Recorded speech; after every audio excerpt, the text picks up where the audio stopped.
One of the things I have realized, and many of us have, that if you want something out of life, if you want to change yourself, if you want to acquire something, if there's some goal that you want to reach, that is really not easy as some people will make us feel.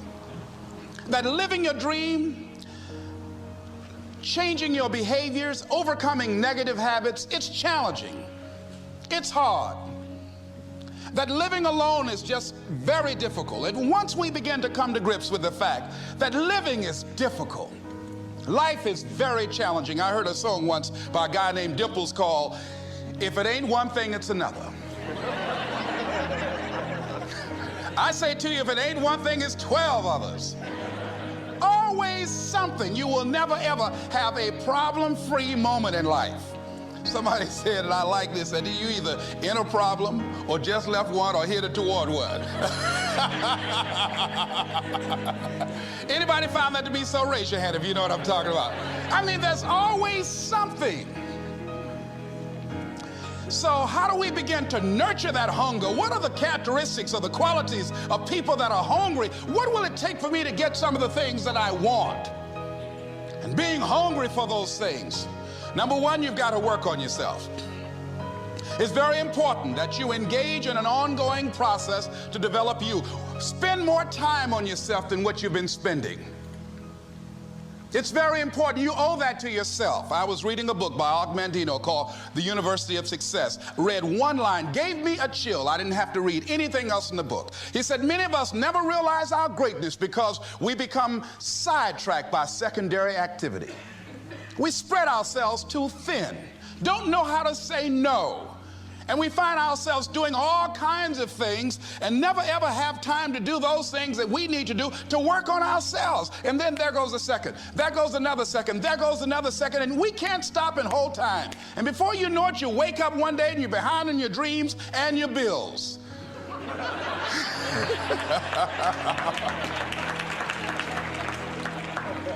So decide that you're going to take some time to work on you, that you deserve that from yourself, that your life deserves some prime time because you are creating your own production. As Michael Todd would say, you are the star of your show. You are the director. You're writing the script. And you will determine whether your life is a smash office hit or flop. You determine that. Working on yourself, talking to yourself. That's so very important. Overcoming the negative conversation, that inner dialogue that's going on all the time, even when you don't want it to be there. You can't stop yourself right now from thinking. You can't do it. It's going on. And so learning how to empower yourself, part of doing that is standing up to yourself. You've got to stand up inside yourself sometimes and say, shut up. You've got to do this. I was going to give a presentation, and this voice inside of me saying, you can't do this. You don't have everything it takes. Shut up. I'm behind on my bills, and you're telling me what I can't do. I have got to do it.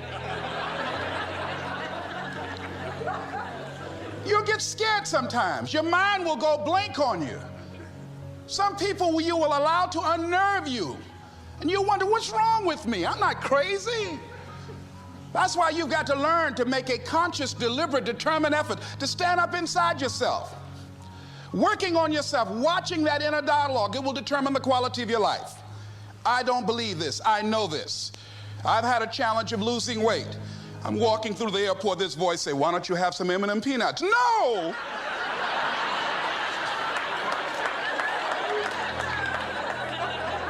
Well, just one.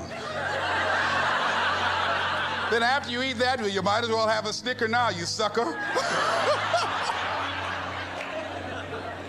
I mean, it's challenging. My mother fixed the kind of sweet potato pie you can't eat with your shoes on. Have to take your shoes off so you can wiggle your toes. It sticks on my fingers. It says, eat it. One little bite won't hurt. That voice, constantly. Little demons from Colonel Sanders driving my car in there.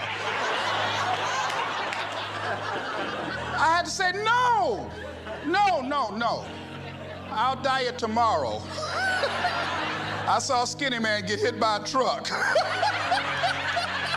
Had he had a little bit more weight, he might have lived, you know.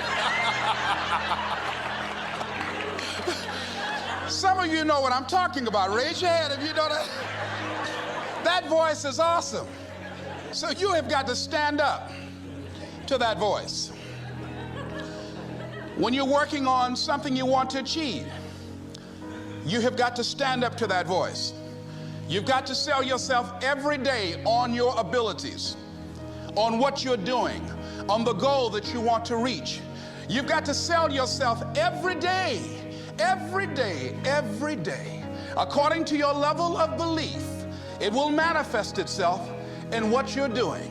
Whatever we have right now, whatever we're demonstrating in our lives, is a result of what we believe subconsciously that we deserve.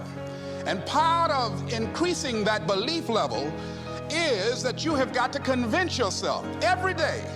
You've got to sell yourself. I do a lot of training for many corporations, and I conduct sales seminars, and I've heard all kind of guys doing techniques and training people techniques of how to close sales and how to work with and begin to control the sale and how to ask for the close. Let me share something with you.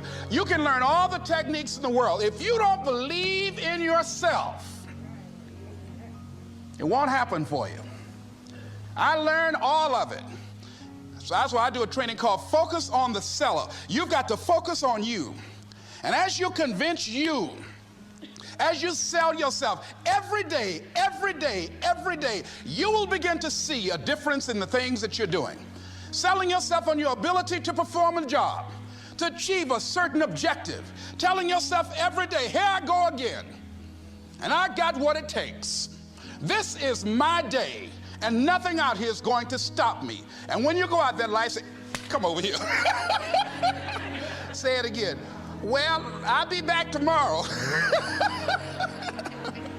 That brings me to the next thing. It takes courage to act. Part of being hungry when you've been defeated, it takes courage to start over again. I used to do door-to-door sales, and I was working with another friend of mine, and door-to-door sales, I mean, it's punishing. It's cruel and unusual punishment. And I was a little boy knocking on the door. Hello, would you like to buy a nice working television set? No money down? No! Bam! They slammed the door in your face. And the friend of mine that was working with me, they slammed the door in his face, and I looked back, and he was going to the car. He said, I can't do this. And he sat down in the car, and he said, you go ahead, I'll be here when you get back. Now, he had a mother and father to take care of him. My mother was ill. I am adopted. I was hungry. I had to go on. I learned something about myself. That when you step into your fears, somebody said, it was Winston Churchill, he said that courage is going from failure to failure without losing enthusiasm. When you step into your fears and continue to push yourself to go on, something happens for you. It will enable you to transcend yourself. I went to the next door. You like to buy a nice working television? No! Bam! Went to the next one. No! Bam! After a while, I no longer took it personal.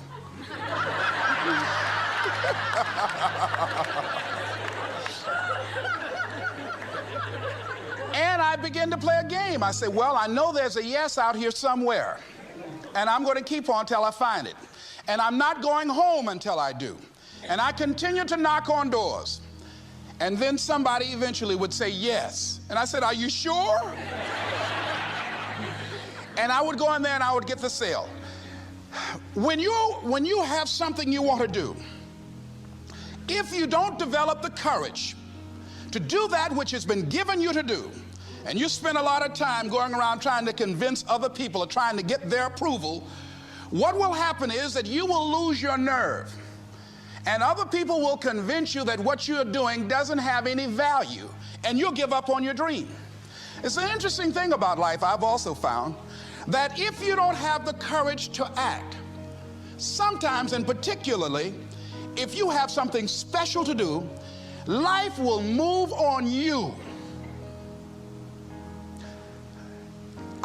if it were not for life, I would still be a disc jockey. I didn't just leave voluntarily to go to the state legislature. I was fired. I was working on a job, and I came home one day. I was married at the time, and I told my former wife, I said, that guy Bert I work for is stupid. She said, if he's so stupid, why does he sign you a paycheck? Now, you see why I divorced her, right? I couldn't stand her. That night, I could not sleep well. Here was a guy that was controlling my life. I was going through all kinds of changes because this man controlled my paycheck. And it was Carlyle who said, truth crushed to earth shall rise again. Winston Churchill said, the truth is incontrovertible. Malice may attack it, ignorance may deride it, but at the end there it is. And we know scripture that says, ye shall know the truth, and the truth shall set you free. And the truth that I had to come to grips with, that I wasn't in charge of my destiny. The truth was that I wasn't giving all that I had. The truth was that there are some things that I wanted to do, but I didn't have the courage to act on those things. And the truth was that Bert Childs was a blessing to me. He made life so miserable for me, I had to start looking at my life differently. I started going to work earlier. I started being the last one to leave there. I started working harder than anybody else. The other guys could not. Why would you work so hard, Les? I said, I'm not working for them. I have been cheating, Bert, I thought. I've been cheating myself and my family. Wherever you are, whatever you're doing, do it with everything that you have. Develop the habit of giving more than what you're paid for. Develop the habit of setting standards that others will be measured by. Someone said, do not go where the path may lead, but go where there's no path and leave a trail. All right? It is easy to be negative today. It is easy to have low morale today. I was at a corporation and they're going through downsizing and going to lay off some 1,500 people over the next few weeks. It's very depressing there. And those people that stay there 9 times out of 10, they're just going to do just enough to keep from getting fired. Anybody can do that. But if you can begin to harness yourself and say that where I am, I'm going to do the best I can with what I got, because that is an expression of who I am. If you get into the habit of just being mediocre, it will become a part of your consciousness. If you get in the habit of giving less than what you have it within you to give, it will begin to reflect itself in your personality. It will begin to damage you psychologically. And you don't want to be a part of that kind of self-destructive behavior. And so you want to set some high standards for yourself. The next thing, part of what feeds that hunger, you've got to develop a sense of urgency. Aurelia said, stop living your life like you have 1,000 years to live. In life, you're either here today and you're gone today. If there's something that you want to do and you can't do it all at one time, do just a little bit of it. I like what Robert Schuller says. He said, by the yard it's hard, but inch by inch, anything is a cinch. Do just a little bit of it. A friend of mine, Bobby Kerr, used to be a roommate. Bobby wanted to go into the area of public relations. He loved working with the public. Young lady he wanted to marry named Clarice. Bobby was a great procrastinator. Pretty soon, the job where Bobby worked, they transferred him to another location. He went out to celebrate with the people on that new job site. And Bobby suffered a massive heart attack and died. Bobby didn't drink and didn't smoke, was under 40, and he died. Ask your question, how much time do you have left? How much time do you have left? When you start thinking about that, we don't know. We don't know. Bobby took all the greatness and all of the talent and all of his abilities to his grave with him. One of the things he could have put in parentheses under his name, he didn't use all his stuff. And most of us do that. Most of us don't use the stuff that we have brought into the universe. And we want to make a conscious, deliberate, determined effort to start living life with a sense of urgency and using what we've got. using ourselves up, sharing what we brought into the universe to share. Because if we don't, nobody else will. Stop wasting valuable time, knowing that if we begin to live our lives as if each day were our last, our lives will take on a whole new meaning. They take on a whole new expression, valuing each moment that we are blessed with. The next thing that begins to nurture that hunger, honor yourself as your word. Don't give your word out lightly. When you throw your word out there and you don't honor it, it makes a statement about you. If you decide to maintain a sense of integrity with yourself, that if I speak it, I'm going to live it. It's who I am.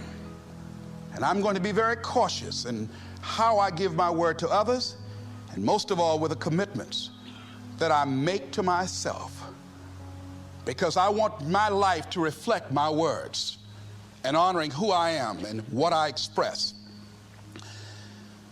Another challenging area in terms of nurturing and developing that hunger in yourself is learning the art of becoming single-minded, learning how to concentrate, learning how to focus in. And you'll be surprised at the things that you're able to do when you learn how to block things out, when you learn how to keep thine eyes single. You'll be surprised at the ideas that will come to you, of the people that you'll be able to attract, of the opportunities that you'll be able to see. You'll begin to see things that have been standing there looking you in the face saying, I can't believe this has been here all this time. Here's a habit that I do. Maybe it might be of some value to you. I get up in the morning and I start writing what great ideas that I can think of today that can improve me and that will enable me to reach my goal. And I just let my mind flow. Sometimes I write 15, 20 ideas. Some days it's more difficult than others. One idea can change your life. One idea can turn your life around. Deciding that you're going to focus to develop your skills. The guy was the new owner of a baseball team that was in the basement of the league when he took it over. He went to the pitcher and he said, what is your best throw? And he said, well, I got a good curveball and I've got a good fastball. And he went on talking about his different throws. He said, but tell me this, what is your best throw? He thought for a moment. He said, I've got a good fastball. He said, that's all I want you to work on. Nothing else. Just develop your fastball. The next year, they went to the World Series. Most people don't know where their fastball is. Most people go through life never discovering what their talents are. Most people never develop their talents. They have skills and abilities, but if you don't nurture them, if you don't develop them, they will never serve you. Your gifts can take you many places if you develop your gifts. Most of us don't like to do those things that come easy to us. I've always loved to talk to people. I decided, taking this advice, to develop my skills as a speaker. And my gift has developed and it's taken me many places.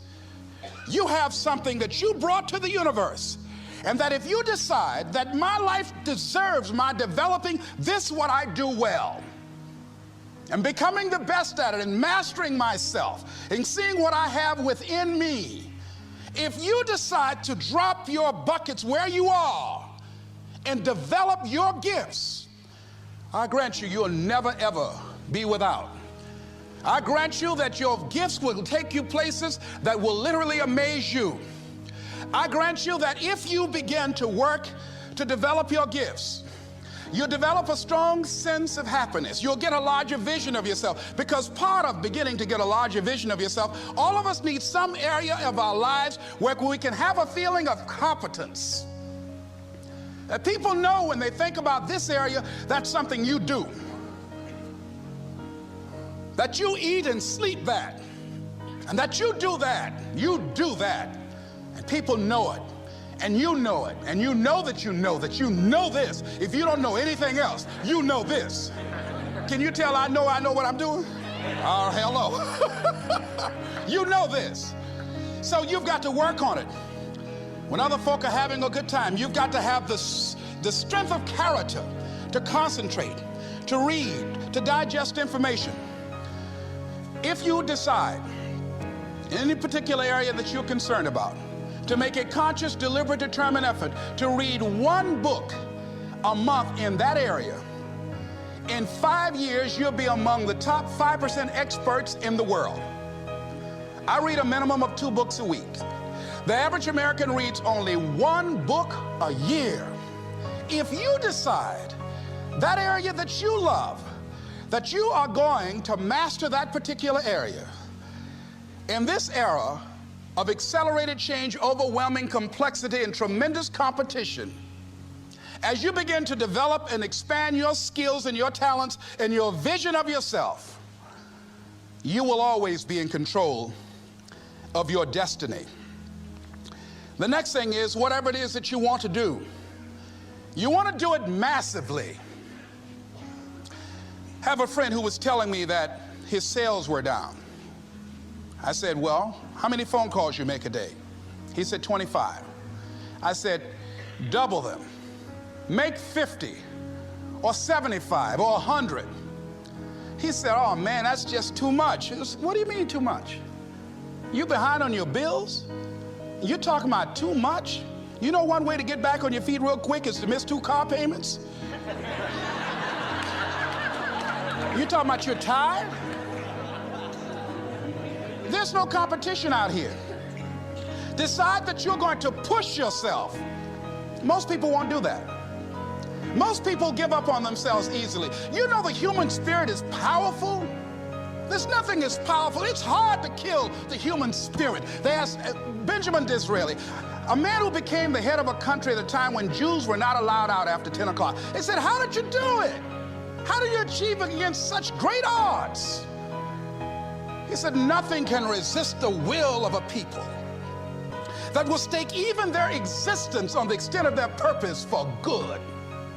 That when you have a made-up mind, when you decide that you want to do something, I was reading something the other day, he said, the power to hold on in spite of everything, the power to endure, this is the winner's quality.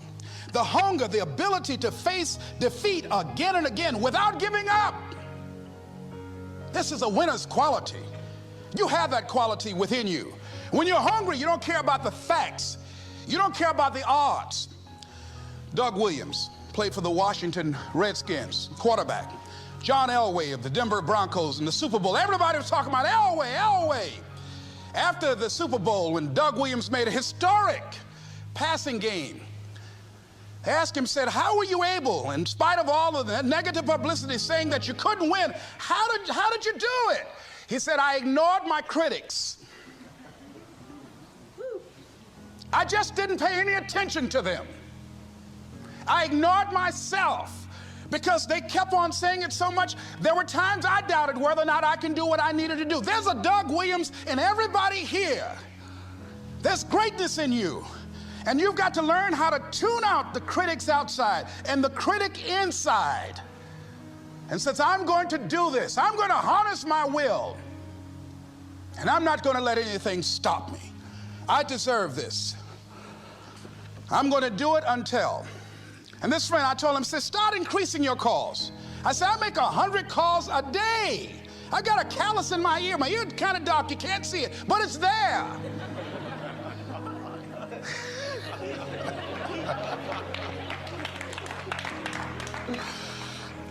His sales have increased. He's working harder now. The other thing is that if you want something, you have got to be relentless. You've got to learn how to become resourceful. You've got to learn how to become creative. When crises strike in your life, and in the Chinese language, crises mean danger, but it also means opportunity. And this is an opportunity for you to grow. And you've got to be so relentless, regardless of what comes down the pike, that you're always looking for a way to get over, always looking for a way that you can break through, always looking for a way that you can win, always looking for a way that you can strike a telling blow. And pretty soon, I think there's some people watching us in the universe that say, wait, let's call a meeting over here. You know that guy Mustafa? Look at him down there. He won't stop. Just that fool don't know he can't get over. Look here. Why don't we do this? Let him go and let's mess with somebody else. Let him go on through.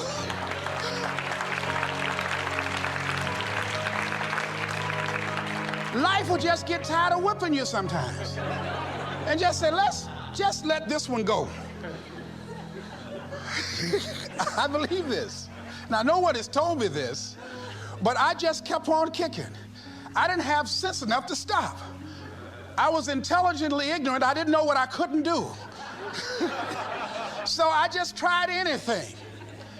And the fascinating thing about life, because you can't get out of it alive, you might as well have a good time, you know? You might as well have a good time. Live your life with passion, with some drive. I was giving a seminar the other day, and I mentioned that I was going to do some training in August with some young teenagers and take about 100 away to a 2 or 3 day camp and wipe them out. Been working on this. So after the speech, one of the parents walked up to me and said, Mr. Brown, I'd like for you to do something for my son. He's not motivated.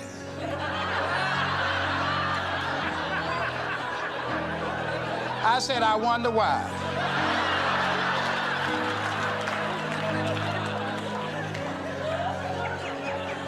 I wonder what's wrong with him. He had no fire whatsoever. See, what you do speaks so loudly, folk can't hear what you're saying. And so if you don't have any fire, you know, you've got to watch the people, the relationships that you develop. Have people of kindred mindsets. If you're around folk who are dead and negative all the time, they will affect you. You want people that are around you that have smiles on their faces, looking good. I was telling a group last week, Abraham Lincoln refused to hire a guy because of his face. They said, but the guy can't help it. He said, anybody over 30 is responsible for their face. If you have some depressing face looking at you every day, it affects your blood pressure. Keep these dead faces away from you. It's contagious. This is serious. So you've got to watch your countenance, watch your face, have an uplifted expression, watch your body posture. All of these things affect you psychically. You got to be the kind of person that you are fearless. Fearless. Folk leave fearless people alone. There's some people walk through a neighborhood and every dog in the neighborhood would bark at them.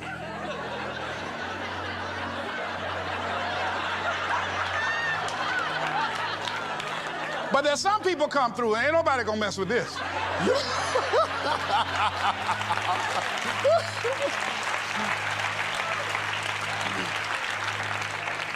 You are unstoppable. And because you are unstoppable, because you've got power that you haven't even begun to use yet, you owe it to yourself to release your brakes. How many of you have had the experience of pulling out of your driveway and you mashed on the accelerator and the car was just going, it couldn't move, and you mashed harder and it couldn't move, and then you discovered you had your emergency brakes on. And then you release those emergency brakes and it goes, choo! Have you ever had that experience before? Most of us go through life with our brakes on, holding back, not giving all that we have, not sharing all of ourselves. Most of us go to our graves still holding on rather than releasing it. What are some of those things that keep us from releasing it? Because of past experiences, past defeats, past pain. We look back, well, it didn't work out then. It probably won't work out now. Many people get confused their performances with who they are. I was reading Pat Riley, the coach of the Los Angeles Lakers.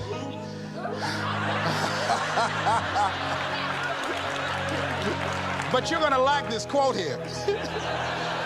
After the Trailblazers had blown them out of the water, and I'm sure he said this last night, they asked him, how do you feel?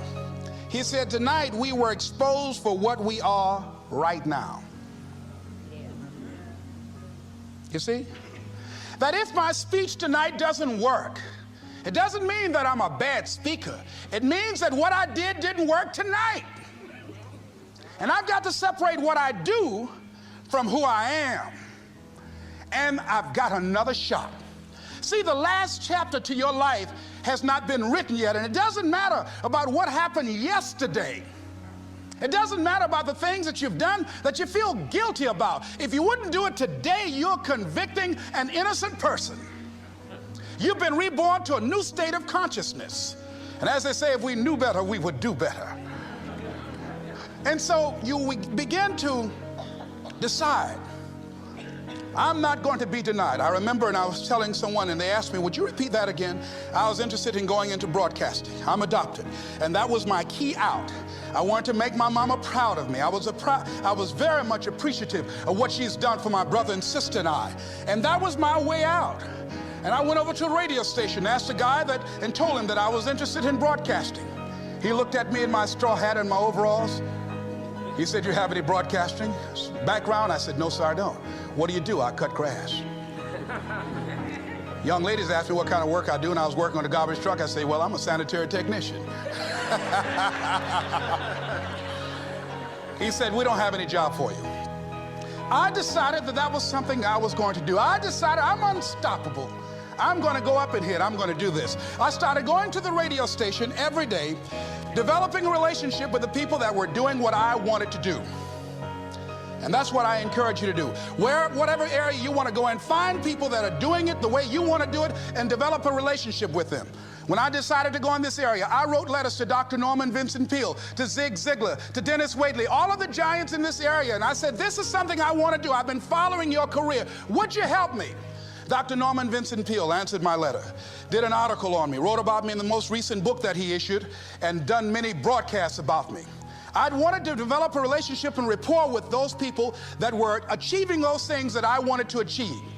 By the same token, I would go to the radio station, and I developed a relationship with the guys.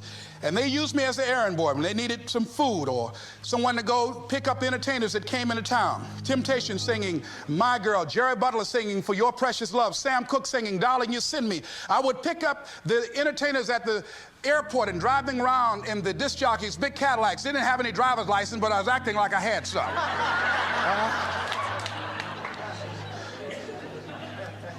Every day I used to go home and work on my communication skills, developing myself. It was Whitney Young. He said, it's better to be prepared for an opportunity and not have one than to have an opportunity and not be prepared. Start working and developing yourself now and prepare yourself for what it is that you want, because you expect to get it. And when the disc jockeys were in the control room, I would go in and watch them and develop a trust level, and they would let me stay, and I would watch and observe them working the controls. When you want something out of life, don't worry about how you're going to get it. How is none of your business. The most difficult thing it is to hold the vision. It's to hold the vision. So there I was at the radio station.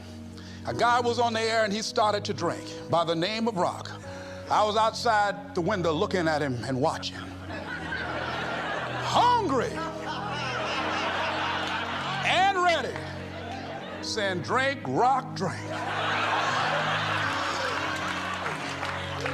Pretty soon the phone rang. It was the general manager. I said, hello? He said, Les, this is Mr. Klein. I said, I know. He said, Rock can't finish his program. He's slurring his words. I said, I know. Can you work the controls until one of the other disc jockeys come in? Would you call them? I said, yes, sir. I hung the phone up. I said, now he must be thinking I'm crazy. I called my mama and my girlfriend Cassandra, said, y'all come out on the front porch and turn up the radio. I'm about to come on the air.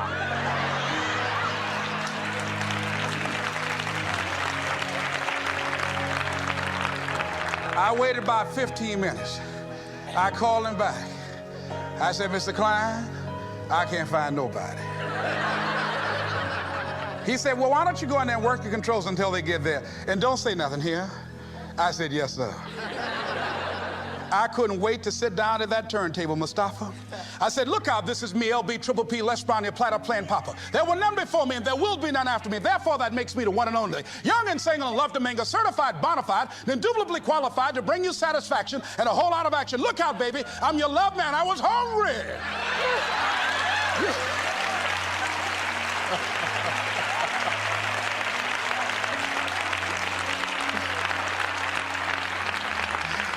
Shake somebody's hand on your right and left and say, you've got to be hungry.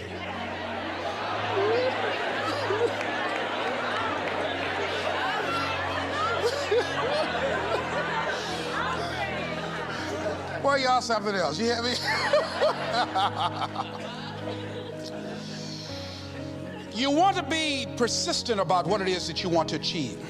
Alexander Graham Bell said, what this power is, I cannot say. All I know is that it exists, and it becomes available only when a man or a woman is in that state of mind in which he or she knows exactly what he or she wants and is fully determined not to quit until they find it. When our children are learning how to walk, how many times will your baby attempt to walk and fall and you just say, just sit down, don't try anymore, you've fallen 20 times. Just sit down somewhere, busting your lip and everything, getting in folks' way. When will a baby walk? It will walk when it walks. That's when it will walk. Les, when will you be known nationally as the motivator? I will be known when I'm known. That's when I'll be known. Don't get caught up in, well, I've tried it 4 or 5 times and things didn't work out. If there's something that you want and you're hungry for it, you've got to do whatever is necessary until. And when you give the best you can and that's not enough, you must do what is required. And don't give up on yourself. Don't throw the towel in so quickly.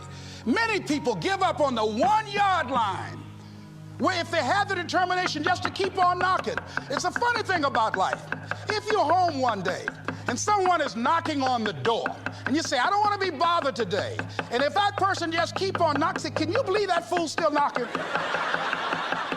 Pretty soon you say, what is it? What do you want? And that's how you've got to be about your dream.